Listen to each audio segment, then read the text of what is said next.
20 years of excellence in cancer care. Mahatma Gandhi Cancer Hospital and Research Institute, Visakhapatnam.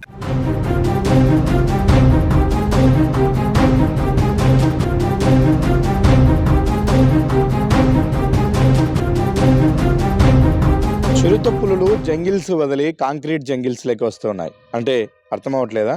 అడవుల్లో ఉండాల్సినటువంటి క్రూర మృగాలు జనావాసాల మధ్యలోకి వస్తూ ఉన్నాయి. దానికి కడప జిల్లాలో ఒకే రోజు జరిగినటువంటి 2 సంఘటనలు ఉదాహరణగా మీ ముందుకు తీసుకొచ్చే ప్రయత్నం చేస్తుంది సుమన్ టీవీ. ఒకటి దువ్వూరు మండలం చిన్న బాకరాపురం. ఈ గ్రామంలో ఒక చిరుతపులి పిల్ల అంటే 6 నెలల వయసు కలిగినటువంటి చిరుతపులి పిల్ల 2-3 రోజులుగా స్థానికంగానే ఉంటూ అక్కడ చిన్న చిన్న కోళ్లను, పక్షులను పట్టుకొని తింటూ చెట్టుపైకి తీసుకెళ్తుంది అంటూ గ్రామస్తులు చూశారు. అయితే చివరికి నిన్నటి రోజున అదే చిరుతపులి పిల్ల విగతజీవిగా పొలంలో పడిపోయి ఉంది. దానిపైన 2-3 కుక్కలు దాడి చేసి గాయపరిచి దానిని చంపేశాయి.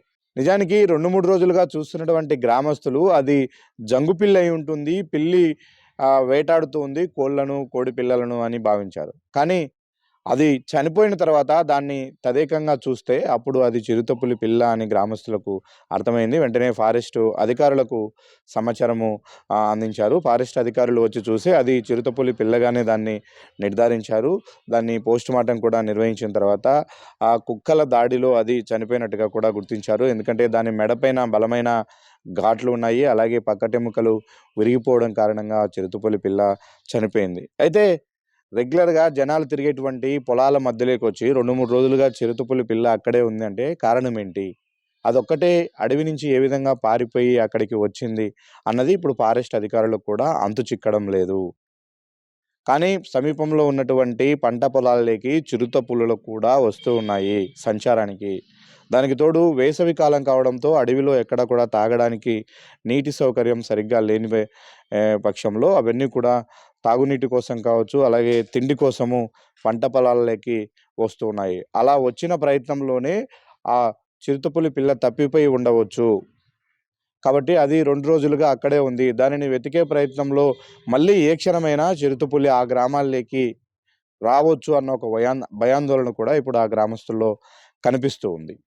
అంటే ఇది ఒక సంఘటన అయితే మరొక సంఘటన జమ్మలమడుగు సమీపంలో ఉన్నటువంటి గండికోట ప్రాంతంలో గొర్రెల కాపరులు గొర్రెలు మేపుకుంటూ ఉండగా ఒక్కసారిగా 3 చిరుతపులులు ఆ గొర్రెల మంద పైన దాడి చేశాయి. దాదాపు 500 గొర్రెలు ఒకే చోట మేస్తూ ఉండడంతో ఒక్కసారిగా దాడి చేసినటువంటి 3 చిరుతపులులు సుమారు పదుల సంఖ్యలో గొర్రెలను గాయపరిచాయి.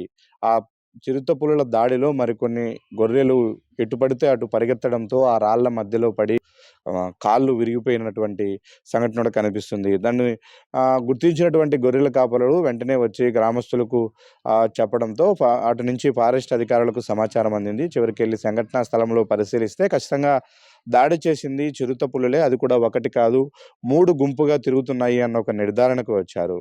ఇది ఎక్కడో కాదు గండికోటలోని రంగనాయక స్వామి ఆలయం వెనుక వైపున ఉన్నటువంటి దట్టమైనటువంటి ముళ్ళ పొదల్లో అలా పెద్ద పెద్ద బండరాళ్ళ మధ్యలో ముళ్ళ పొదలుంటాయి. అక్కడ గొర్రెలు మేస్తున్న సమయంలోనే ఈ చిరుతపులులు దాడి చేశాయి. ఇప్పుడే కాదు గతంలో కూడా ఈ గండికోట పరిసర ప్రాంతాల్లో చిరుతపులుల సంచారం ఉన్నట్టు స్థానికులు చాలా సార్లు గుర్తించారు. స్థానికుల కంట కూడా పడ్డాయి.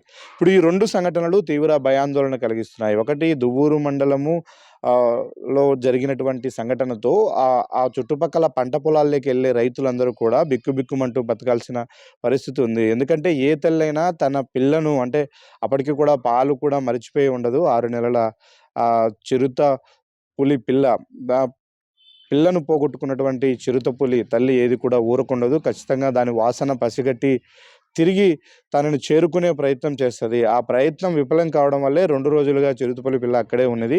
మళ్ళీ తిరిగి ఏ క్షణమైనా చిరుత ఆ గ్రామ పరిసరాల్లోకి రావచ్చు అన్న ఒక సంకేతంతో అక్కడ ఉన్నటువంటి గ్రామస్తులందరూ కూడా భయాందోళనకు గురవుతూ ఉంటే రైతులు, గ్రామస్తులు మరోవైపు గండికోటకొచ్చే పర్యాటకుల మీద కూడా ఈ చిరుతపులుల సంచారం ప్రభావం పడే అవకాశాలు కనిపిస్తూ ఉన్నాయి. ఎందుకంటే చాలా వరకు కోటలో నిర్మానుష్యమైనటువంటి ప్రాంతాలున్నాయి. పెద్ద పెద్ద కంప చెట్లతో కూడినటువంటి ప్రాంతాలున్నాయి.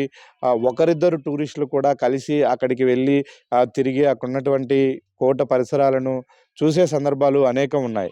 ఇలాంటి సందర్భంలో ఈ చిరుతపులుల గుంపు 3 చిరుతపులుల గుంపు అక్కడ సంచరిస్తుందన్న వార్త ఒక్కసారిగా పర్యాటకులు కూడా ఉలిక్కిపడేలాగా చేసింది. ఈ 2 సంఘటనలలో ఫారెస్ట్ అధికారులు దృష్టి సాధించారు. పూర్తిగా ఇవి ఎక్కడి నుంచి వస్తున్నాయి, ఎందుకు పర్టిక్యులర్‌గా ఈ గ్రామాల్లోకే అవి సంచారానికి వచ్చాయి అన్న కోణంలో కూడా ఫారెస్ట్ అధికారులు ఆరా తీస్తూ ఉన్నారు. ఎప్పుడు ఎక్కడ ఎలాంటి చిరుతపులుల ఆనవాళ్లు కనిపించినా వెంటనే ఫారెస్ట్ అధికారులకు సమాచారము ఇవ్వండి.